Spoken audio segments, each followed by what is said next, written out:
शक्ति है, यानी कि शब्द शक्ति का मतलब अर्थबोधक व्यापार का हेतु। शब्द शक्ति जिस माध्यम से शब्द की शक्ति, महिमा, प्रभाव का बोध होता है उसे शब्द शक्ति कहते हैं। जिस माध्यम से तात्पर्य नामक चतुर्थ शब्द शक्ति की परिकल्पना करने वाले विद्वान देव हैं। शब्द शक्ति तो तीन ही होती है, अभिधा, लक्षणा और व्यंजना, लेकिन तात्पर्य नामक चतुर्थ शब्द शक्ति की परिकल्पना देव ने की थी। शब्द शक्ति का मतलब क्या होता है कि जिसके द्वारा शब्द की सामर्थ्य या अंतर्निहित शक्ति को पहचाना जाता है उसे शब्द शक्ति कहते हैं। भाई अभिधा शब्द शक्ति है। अब शब्द शक्ति के तीन प्रकार हैं। पहले अभिधा शब्द शक्ति है जिसमें वाचक शब्द है अभिधार्थ, संकेतार्थ, सरलार्थ, प्रतिपादिका वृत्ति, मुख्यार्थ, वाच्यार्थ, सामान्य, साधारण, मुख्याकृति। अभिधा शब्द शक्ति जब किसी वाक्य का लोक प्रसिद्ध अर्थ सहज, सरल व सुबोध तरीके से प्रस्तुत होता है उसे अभिधा शब्द शक्ति कहते हैं। लोक प्रचलित अर्थ की प्राप्ति, कोशगत अर्थ प्रकट, यमक अलंकार, प्रसाद गुण। मम्मट कहता है अभिधेय अर्थ की बौद्धिका वृत्ति अभिधा है। शब्दार्थ संबंध शक्ति मम्मट कहता है, मम्मट के अनुसार है। शब्द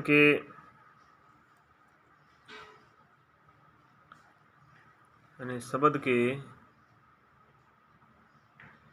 मम्मट कहता है अभिधेय अर्थ की बौद्धिका वृत्ति, अभिधेय अर्थ की बौद्धिका वृत्ति अभिधा है।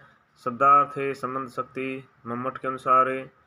फिर शब्द के जिस रूप से सीधा सरल सुबोध अर्थ प्रस्तुत होता है उसे वाच्यार्थ कहते हैं। शब्द के जिस रूप से सीधा सरल सुबोध अर्थ प्रस्तुत होता है उसे वाच्यार्थ कहते हैं। अभिधा यानी प्रथमा, मुख्या, अग्रिमा, पद शक्ति अभिधा वृत्ति। तीन प्रकार के शब्दों यानी रूढ़, यौगिक और योग रूढ़ का अर्थबोध होता है। रूढ़, यौगिक और योग रूढ़ का अर्थबोध होता है। अभिधा में तीन प्रकार के शब्दों रूढ़, यौगिक और योग रूढ़ का अर्थबोध होता है। अभिधा शब्द शक्ति के उदाहरण जैसे कि नरेंद्र मोदी संसद में मानसून सत्र में अभिभाषण पढ़ रहे हैं, सामान्य सा अर्थ है। श्रावण मास में शिव भक्तों का मेला ओंकारेश्वर में पड़ता है, ये भी सामान्य अर्थ है। आज घनघोर घटा को देखकर लगता है कि मूसलाधार बारिश होगी। छात्रों ने उत्साह से हिंदी काव्य शास्त्र पढ़ा। गायों की दशा निरंतर खराब हो रही है। कृष्ण जी बांसुरी बजाते थे। राधा यमुना के किनारे बैठी थी। किसान खेत जोत रहा है। रजनी शायद कभी नहीं आएगा। कुत्ता भौंक रहा है। कुत्ता भौंक रहा है। माँ ने कहा ललिता आज कोचिंग क्यों नहीं गई। गधा रेंकता है। गाय घास खाती है।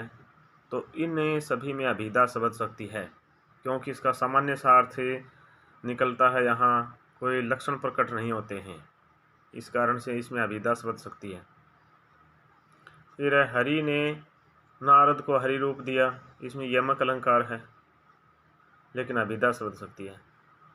आचार्य मम्मट के अनुसार वाचक शब्द वाच्यार्थ अभिधा शब्द शक्ति, लक्षक शब्द लक्ष्यार्थ लक्षणा शब्द शक्ति और व्यंजक शब्द व्यंग्यार्थ व्यंजना शब्द शक्ति। फिर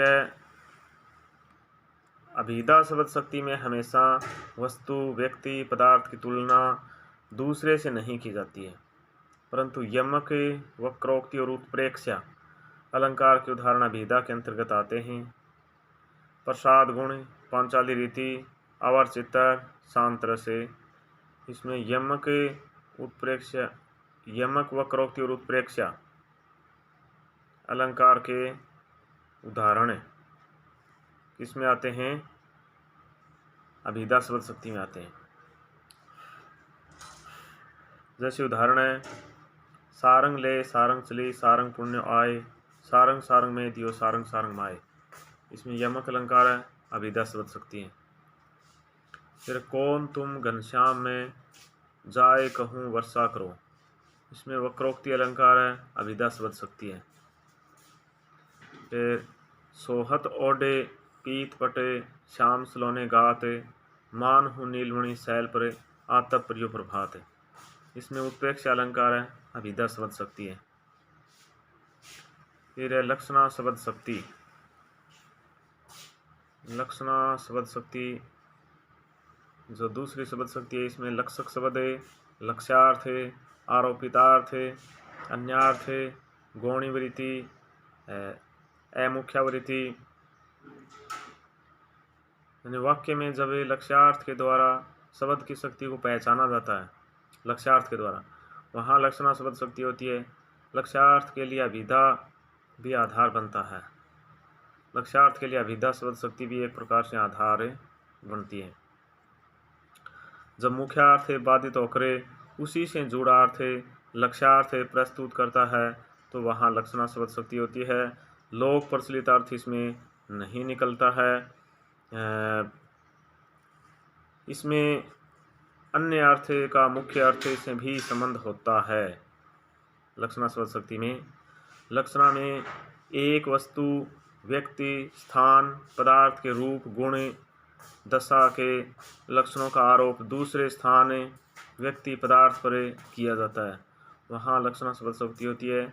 इसमें कल्पना की प्रधानता भी नहीं होती है। जैसे गुरु से ज्ञान जो लीजिए शीश दीजिए दान, लक्षणा शब्द शक्ति है।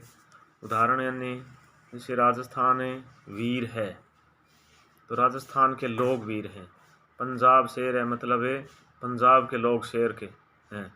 राजेश विवेकानंद है, अच्छा पंजाब शेर है, पंजाब के लोग शेर के समान है, मतलब राजेश विवेकानंद है, राजेश विवेकानंद के तरह है। महेश गांधी है, पाकिस्तान लोमड़ी है। तो ये इसमें लक्षण प्रकट हो रहे हैं, यानी लक्षणा शब्द शक्ति है। आगे है जैसे सीता गाय है, सुनीता दुर्गा है, ललिता लक्ष्मीबाई है, तो इसमें भी लक्षण प्रकट हो रहे हैं, लक्षणा शब्द शक्ति है। फिर आचार्य मम्मट ने शब्द शक्ति के भेद उपभेद किए हैं, यानी लक्षणा शब्द शक्ति के भेद मुख्य रूप से दो, रूढ़ा लक्षणा और प्रयोजनवती लक्षणा। रूढ़ा लक्षणा में सभी मुहावरे व लोकोक्तियाँ आ जाती है। रूढ़ा लक्षणा को अभिधा पुच्छ भूता बोलते हैं। और फिर प्रयोजनवती लक्षणा, इसमें उद्देश्य की प्राप्ति होती है। फिर जो है ना, प्रयोजनवती लक्षणा के दो भेद हो गए, गौणी लक्षणा और वह शुद्धा लक्षणा। गौणी लक्षणा में रूपक व लुप्तोपमा अलंकार होता है और शुद्धा लक्षणा में अन्य संबंधों द्वारा। तो गौणी लक्षणा के भी दो भेद हो गए, सारोपा साधेवसाना। सारोपा साधेवसाना, साधेवसाना में रूप का अतिशयोक्ति अलंकार होता है। और शुद्धा लक्षणा के भी दो भेद हो गए, उपादान लक्षणा और लक्षण लक्षणा। लक्षण लक्षणा को जहद स्वार्था बोलते हैं। फिर उपादान लक्षणा के दो भेद हो गए, सारोपा और साधेवसाना। उपादान लक्षणा में मूल अर्थ लुप्त नहीं होता है और लक्षण लक्षणा में मुख्य अर्थ लुप्त हो जाता है। लक्षण लक्षणा के दो भेद, सारोपा और साधेवसाना। सारोपा में रूपक अलंकार होता है। इसके बाद में जो है रूढ़ा लक्षणा शब्द शक्ति, इसको अभिधा पुच्छ भूता भी बोलते हैं। अभिधा पुच्छ भूता शब्द शक्ति बोलते हैं। रूढ़ा लक्षणा में निर्व्यंग्या लक्षणा होती है। जब मुख्यार्थ को छोड़कर रूढ़िगत लक्षणों के द्वारा हमें अर्थ की प्रतीति होती है, अर्थात किसी परंपरागत या रूढ़िवादी प्रचलन के कारण हमें मुख्यार्थ के बाधित होने पर लक्षणा की प्राप्ति होती है, लक्ष्यार्थ प्राप्त होता है। यानी हिंदी के सभी मुहावरे रूढ़ा लक्षणा के अंतर्गत आते हैं। वह लोकोक्तियाँ भी आती है। जैसे उदाहरण, आपकी आंखों पर एक गांधारी पट्टी है, रूढ़ा लक्षणा। पंकज की बौद्धिक शक्ति विवेकानंद वाली है, रूढ़ा लक्षणा। सरिता ने सास की सेवा मदर टेरेसा बनकर की, रूढ़ा लक्षणा। योगेश ने सत्य अहिंसा को गांधी की तरह अपनाया, रूढ़ा लक्षणा। फिर वह परशुराम की तरह हमेशा क्रोधित रहता है। रूढ़ा लक्षणा। अरे महेश तो हरिश्चंद्र दिखता था, ये कैसे हुआ? रूढ़ा लक्षणा। रूढ़िमती लक्षणा या मूला लक्षणा। निरूढ़ा लक्षणा शब्द शक्ति कहा मम्मट ने। ऐसे पंजाब शेर है, राजस्थान वीर हैं, हिमालय संत है, वह विभीषण को भी पीछे छोड़ गया। सुरेखा कैकेयी की तरह है, कठोर है। ललिता तो निरी गाय है। आजकल के लड़के नचिकेता की तरह दिखते हैं। यह तो सती सावित्री है।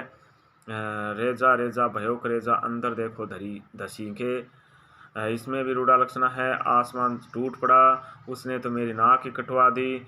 शाम में चौकन्ना रहता है, बाजार में लाठियां चल रही है। इन सभी वाक्यों में रूढ़ा लक्षणा शब्द शक्ति है, क्योंकि यहाँ रूढ़िगत लक्षण के द्वारा अर्थ एक ही प्रतीति हो रही है। यानी रूढ़िवादी प्रचलन के कारण मुख्यार्थ के बाधित होने पर लक्ष्यार्थ की प्राप्ति हो रही है, और इस कारण से इसमें रूढ़ा लक्षणा शब्द शक्ति है। फिर प्रयोजनवती लक्षणा। प्रयोजनवती लक्षणा यानी सैवंग्य लक्षणा है। यानी जब किसी प्रयोजन विषय से व उद्देश्य प्राप्ति हेतु मुख्यार्थ को बाधित किया जाता है, वहाँ रूढ़ अर्थ को छोड़कर सामान्य लक्षण का बोध होता है, वहाँ प्रयोजनवती लक्षणा होती है। यानी प्रयोजनवती में एक प्रकार का प्रयोजन या उद्देश्य होता है। जैसे राधा गाय है, रमेश शेर है, भाले प्रवेश कर रहे हैं, लाठियाँ चल रही हैं, लाल पगड़ी आ रही है, राजस्थान जाग उठा, हल्दी घाटी लाल है, इसमें रूढ़ा लक्षण है। हल्दी घाटी ऐतिहासिक स्थल है, इसमें अभिधा शब्द शक्ति है। और प्रयोजनवती लक्षणा के भेद दो हैं, गौणी लक्षणा और सुधा लक्षणा। गौणी लक्षणा जिसमें जब लक्ष्य के शब्द के मुख्यार्थ से बाधा उत्पन्न होने के कारण तथा सादृश्यता के कारण, जैसे रूप, गुण, दशा आदि के द्वारा उसे अन्य अर्थ में ग्रहण किया जाता है, अर्थात रूपक व लुप्तोपमा के उदाहरण गौणी लक्षणा शब्द शक्ति के अंतर्गत आते हैं। मतलब रूपक अलंकार और लुप्तोपमा के उदाहरण सभी गौणी लक्षणा शब्द शक्ति में आते हैं। उदाहरण जैसे बीती भावरी जागरी, अंबर पनघट में डुबो रही, तारा घट उत्साह नागरी। इसमें गौणी लक्षणा शब्द शक्ति है, क्योंकि रूपक अलंकार इसमें यहाँ। फिर मेघमय आसमान से संध्या सुंदरी उतर रही थी, धीरे धीरे धीरे धीरे धीरे धीरे, तो इसमें भी गौणी लक्षणा शब्द शक्ति है। फिर है उदित उदयगिरी मंच परे, रघुवर बाल पतंग, विकसे संते सरोज सबे, हृष्य लोचन भृंगे। इसमें सांग रूपक अलंकार है, लेकिन गौणी लक्षणा शब्द शक्ति है, क्योंकि जो लक्ष्य के शब्द के मुख्यार्थ में बाधा उत्पन्न होने के कारण, सादृश्यता के कारण, जैसे रूप, गुण, दशा आदि के द्वारा उसे अन्य अर्थ में ग्रहण किया जाता है। यानी रूपक व लुप्तोपमा के उदाहरण भी गौणी लक्षणा के अंतर्गत आते हैं। फिर है सुधा लक्षणा। प्रयोजनवती लक्षणा का दूसरा भेद है सुधा लक्षणा। सुधा लक्षणा शब्द शक्ति यानी जब किसी पद में मुख्यार्थ में बाधा उत्पन्न होने पर सादृश्य के अतिरिक्त अन्य संबंधों द्वारा उसे प्रस्तुत किया जाता है, तथा यहाँ लोक व्यवहार के लक्षण प्रमुखता से प्रस्तुत किए जाते हैं, तो उसमें सुधा लक्षणा शब्द शक्ति होती है। यानी मतलब सादृश्य के अतिरिक्त यानी अलावा अन्य संबंधों द्वारा उसे प्रस्तुत किया जाता है, और लोक व्यवहार के लक्षण प्रमुखता से यहाँ प्रस्तुत किए जाते हैं, उसमें सुधा लक्षणा शब्द शक्ति होती है। उदाहरण जैसे अबला जीवन है तुम्हारी यही कहानी, आंचल में है दूध और आंखों में पानी। इसमें सामीप्य समीप्य संबंध है, लेकिन यहाँ उदाहरण इसमें सुधा लक्षणा है। जैसे सास ने कहा कि मेरे सिर पर मत बैठो, तुम मेरा सिर क्यों खा रहे हो, बाढ़ खेत खा गई, घर पानी में है तो सर्दी लगेगी ही, घर गंगा में है तो मोक्ष मिलेगा ही, आंचल में है दूध और आंखों में पानी, यशोदा खंड वह मेरे लिए राजा है, इस घर में नौकर मालिक है। तो इस सभी वाक्यों में सुधा लक्षणा शब्द शक्ति है। प्रयोजनवती लक्षणा का एक दूसरा भेद है। फिर प्रयोजनवती लक्षणा का जो तीसरा भेद है वो है उपादान लक्षणा।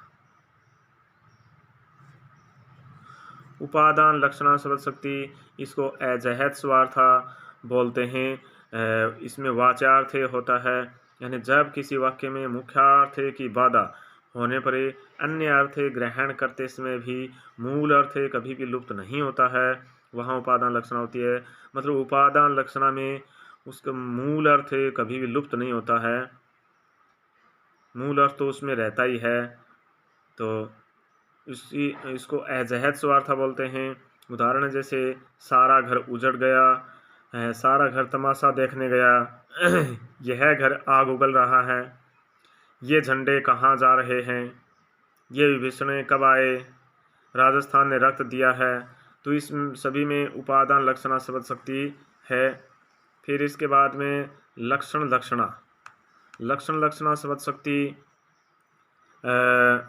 लक्षण लक्षणा शब्द शक्ति यानी इसमें जहद स्वार्था बोलते हैं इसको, यानी जब वाक्य में लक्ष्यार्थ ग्रहण करते समय मुख्य अर्थ पूर्णतया लुप्त हो जाता है। जो वाक्य में लक्ष्यार्थ ग्रहण करते इसमें मुख्य अर्थ पूर्णतया लुप्त हो जाता है, जो प्रस्तुत अर्थ से ठीक विपरीत बोध करवाता है, जो प्रस्तुत अर्थ से ठीक विपरीत बोध करवाता है, तो वहाँ लक्षण लक्षणा होती है। जैसे राम साधु तुम साधु समाने, राम मातु भली सब पहचाने। फिर कच समेटी करी भुज उल्टी खाए शीश पट डारी, काको मन बांधे न, काको मन बांधे न, यह जूरो बांधन हारी। तो इसमें भी लक्षण लक्षणा शब्द शक्ति है। लक्षण लक्षणा शब्द शक्ति को जहद स्वार्थ बोलते हैं। इसमें मुख्य अर्थ है वो पूरी तरह से लुप्त हो जाता है और उसके लक्षण ही प्रकट होते हैं। ठीक है, आगे है जैसे वह है तुम बड़े ही चाणक्य हो, तो इसमें भी लक्षण लक्षणा शब्द शक्ति है। अरे उसने तो विवेकानंद को ही पीछे छोड़ दिया, अरे तुम तो भीम से भी शक्तिमान हो, तो इसमें भी लक्षण प्रकट हो रहे हैं। तो यहाँ लक्षण लक्षणा शब्द शक्ति है। इसके बाद में है प्रयोजनवती लक्षणा शब्द शक्ति, उसका अन्य भेद है। जैसे सारोपा लक्षणा स प्लस आरोप प्लस आ, सारोपा यानी कि जब उपमेय और उपमान दोनों का कथन किया जाता है, अर्थात उपमेय व उपमान भेद रूप में प्रस्तुत होते हैं, वहाँ सारोपा होती है। रूपक अलंकार में सारोपा लक्षणा शब्द शक्ति होती है।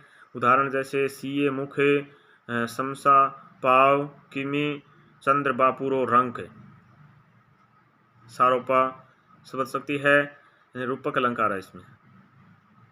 सरस विलोचन विधु विद्वान चंद्रमा वदन लखी आली घनश्याम, तो इसमें भी सारोपा आरोप लगाया है, रूपक अलंकार है। सारोपा शब्द शक्ति है, सारोपा लक्षणा शब्द शक्ति है। फिर है साधे वसाना शब्द शक्ति, साधे वसाना लक्षणा शब्द शक्ति। लक्षणा शब्द शक्ति के जो लक्षण लक्षणा शब्द शक्ति के भेद हैं। साधे वसाना लक्षणा, जब पद वाक्य में केवल उपमान ही दिखाई देते हैं, वहाँ साधे वसाना लक्षणा शब्द शक्ति होती है। रूप का अतिशयोक्ति में सदैव साधे वसाना गौण लक्षणा होती है। रूप का अतिशयोक्ति में सदैव साधे वसाना गौण लक्षणा शब्द शक्ति होती है। जैसे बांधा था विधु को किसने इन काली जंजीरों से, मणि वाले फणियों को का मुख क्यों भरा हुआ हीरों से। हाँ, तो बांधा था विधु को यानी चंद्रमा को किसने इन काली जंजीरों से, मणि वाले फणियों का मुख क्यों भरा हुआ हीरों से। इसमें साधे वसाना लक्षणा शब्द शक्ति है। फिर शेर को देखकर सब गीदड़ भाग गए, वीर के आते ही सब भीगी बिल्ली बन गए। फिर लाल पगड़ी देखते ही वह 9-2-11 हो गया, भाग गया। झंडा देखते ही उसकी आंखें भर गई। तो इन्हें सभी वाक्यों में उदाहरणों में साधे वसाना लक्षणा शब्द शक्ति है, क्योंकि यहाँ इसमें केवल उपमान ही दिखाई दे रहे हैं और रूप का अतिशयोक्ति अलंकार भी है, तो उसमें साधे वसाना गौण लक्षणा शब्द शक्ति होती है। इसके बाद में शब्द शक्ति का तीसरा भेद है व्यंजना शब्द शक्ति। व्यंजना शब्द शक्ति, व्यंजना शब्द शक्ति में क्या होता है कि व्यंजक शब्द व्यंग्यार्थ, प्रतीयमानार्थ, भिन्नार्थ, कल्पना की प्रचुरता। मतलब व्यंजक शब्द व्यंग्यार्थ, प्रतीयमानार्थ, भिन्नार्थ, कल्पना की प्रचुरता होती है। व्यंजना शब्द शक्ति में जब वाच्यार्थ व लक्ष्यार्थ अलग, जब वाच्यार्थ व लक्ष्यार्थ अलग होकर अन्य अर्थ लिया जाता है, यानी वाच्यार्थ व लक्ष्यार्थ से अलग होकर अन्य अर्थ लिया जाता है, वहाँ व्यंजना शब्द शक्ति होती है। जैसे जिनके मन चक्री, फिर जब प्रस्तुत अर्थ से बिल्कुल अलग अन्य अर्थ लिया जाता है तो वहाँ व्यंजना शब्द शक्ति होती है। व्यंजना शब्द शक्ति में व्यंग्यार्थ होता है, प्रतीयमानार्थ होता है, भिन्नार्थ होता है और कल्पना की प्रचुरता होती है। ठीक है। हाँ, व्यंजना शब्द शक्ति में श्लेष अलंकार होता है, वक्रोक्ति एवं अन्योक्ति अलंकार होता है। व्यंजना शब्द शक्ति में व्यंजना में एक वाक्य पूर्णतया भिन्न अर्थ एक या अनेक भी हो सकते हैं। अभिधा और लक्षणा दोनों की आवश्यकता पड़ती है तथा इसमें कल्पना सर्वाधिक की जाती है। कल्पना की प्रचुरता होती है, भिन्न भिन्न अर्थ निकलता है। उदाहरण जैसे माँ ने कहा शाम हो गई, पंडित ने कहा गोधूली बेला है, अध्यापक ने कहा 4 बज गए, सुषमा ने कहा सूरज डूब गया, रजनीगंधा खिल गई, बाबा ने कहा भोर हो गई। तो इसमें सभी में व्यंजना शब्द शक्ति है। व्यंजना शब्द शक्ति के प्रकार हैं, यानी शाब्दिक व्यंजना और आर्थी व्यंजना 2 प्रकार हैं। व्यंजना के प्रकार प्रतीयमानार्थ अर्थ है व्यंजना में। पहले है शाब्दिक व्यंजना, जिसमें शब्द श्लेष होता है। जब निहित व्यंग्यार्थ यानी व्यंजक शब्द हमें शब्दों के माध्यम से प्राप्त होता है तो वहाँ शाब्दिक व्यंजना होती है। शाब्दिक व्यंजना में सभंग श्लेष अलंकार होता है। जैसे चिरजीवो जोरी जुरे क्यों न स्नेह गंभीर, को घटिए वर्ष भानुजा वे हलदर के वीर। तो इसमें अभिधा मूला शाब्दिक व्यंजना है, यानी वर्ष भानुजा, इसके जो सैभंग श्लेष है, इसमें सैभंग श्लेष अलंकार है, शाब्दिक व्यंजना शब्द शक्ति है। फिर अजो त्रियोना ही रहियो श्रुति सेवक इक अंग, नाक बास बेसरी लइयो बसी मुक्तन के संग। इसमें भी त्रियोना में सभंग श्लेष है, शाब्दिक व्यंजना शब्द शक्ति है। इसके बाद में है आर्थी व्यंजना शब्द शक्ति। आर्थी व्यंजना शब्द शक्ति में जो अर्थ श्लेष होता है, आर्थी व्यंजना शब्द शक्ति में अर्थ श्लेष होता है। जब व्यंग्यार्थ शब्द में निहित अर्थ के द्वारा लगाया जाता है वहाँ आर्थी व्यंजना शब्द शक्ति होती है। इसमें शब्द का पर्यायवाची शब्द भी रखा जा सकता है। इसमें शब्द का पर्यायवाची शब्द भी रखा जा सकता है। जैसे चरण धरत शंका करत भावत नींद न सोर, सुब्रन को ढूंढत फिरे कवि कामी अरु चोर। इसमें जो सुब्रन में आर्थी व्यंजना है क्योंकि अभंग श्लेष अलंकार है। फिर रहीमन पानी राखिए बिन पानी सब सोने, पानी गए न उबरे मोती मानस चून। इसमें पानी में अभंग श्लेष अलंकार है तो आर्थी व्यंजना शब्द शक्ति है। फिर कनक कनकते सोगुनी मादकता अधिक है, इसमें अभिधा शब्द शक्ति है क्या, 2 छंद है। ठीक है। इसके बाद में है आर्थी व्यंजना हो गई। आर्थी व्यंजना के उदाहरण हो रहे हैं। दृग लखी है मधु चंद्रिका, सुनी कल धुनी कान, रही है मेरे प्राण तने प्रीतम करो पयान। इसमें आर्थी व्यंजना शब्द शक्ति है। इसके बाद में है इंग्लैंड की पारी से हार, यानी इसमें प्रयोजनवती लक्षणा शब्द शक्ति है क्या, प्रयोजनवती है। फिर मृत्यु सुखदायक है वीरो इसे जीने दो, इसमें आर्थी व्यंजना शब्द शक्ति है। फिर यह ताजमहल कब तक पूरा होगा, इसमें लक्षण लक्षणा शब्द शक्ति है। फिर मेरा घर गंगा नदी पर है, इसमें प्रयोजनवती लक्षणा शब्द शक्ति है। उसका तो गंगा में घर है, इसमें भी प्रयोजनवती लक्षणा शब्द शक्ति है। फिर है तुमने तो मेरी आंखें खोल दी, इसमें व्यंजना शब्द शक्ति है। संध्या हो गई, सूर्य अस्त हो गया, 10 बज गए, इन सभी में व्यंजना शब्द शक्ति है। फिर है मुख्यार्थ और लक्ष्यार्थ के तादात्म्य की दृष्टि से लक्षणा शब्द शक्ति के भेदे सारोपा और स्वाध्यवसाना। फिर लक्ष्यार्थ के वृत्त में मुख्यार्थ के ग्रहण और अग्रहण की दृष्टि से लक्षणा शब्द शक्ति के भेदे उपादान लक्षणा और लक्षण लक्षणा। फिर मुख्यार्थ संबंध की दृष्टि से लक्षणा के भेदे गौणी लक्षणा और सुधा लक्षणा। फिर घर न कंते हेमंत ऋतु राती जागती जाती, दन की धो से सोवल लगी, भली नहीं यह बाती, इसमें आर्थी व्यंजना शब्द शक्ति है। फिर बिंबे अभिधा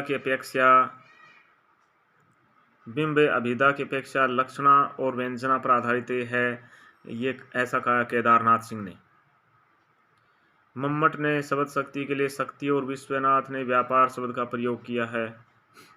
विश्वनाथ ने रूढ़ी के 16 भेद, प्रयोजनवती 64, कुल 80 भेद माने विश्वनाथ ने। फिर है अभिधा लक्षणा व्यंजना को देव ने माना है, अभिधा को उत्तम, लक्षणा को मध्यम, व्यंजना को अधम, देव ने माना है। जगन्नाथ ने माना है अभिधा को मध्य, लक्षणा को उत्तम और व्यंजना को उत्तमोत्तम। आनंद वर्धन ने माना है अभिधा को अधम, लक्षणा को मध्य और व्यंजना को उत्तम। ठीक है, तो ये शब्द शक्ति हमारी कंप्लीट हो गई है। इसको और अच्छी तरह से हमें उदाहरणों के माध्यम से समझेंगे। अगले वीडियो में उदाहरणों के माध्यम से समझेंगे। ठीक है।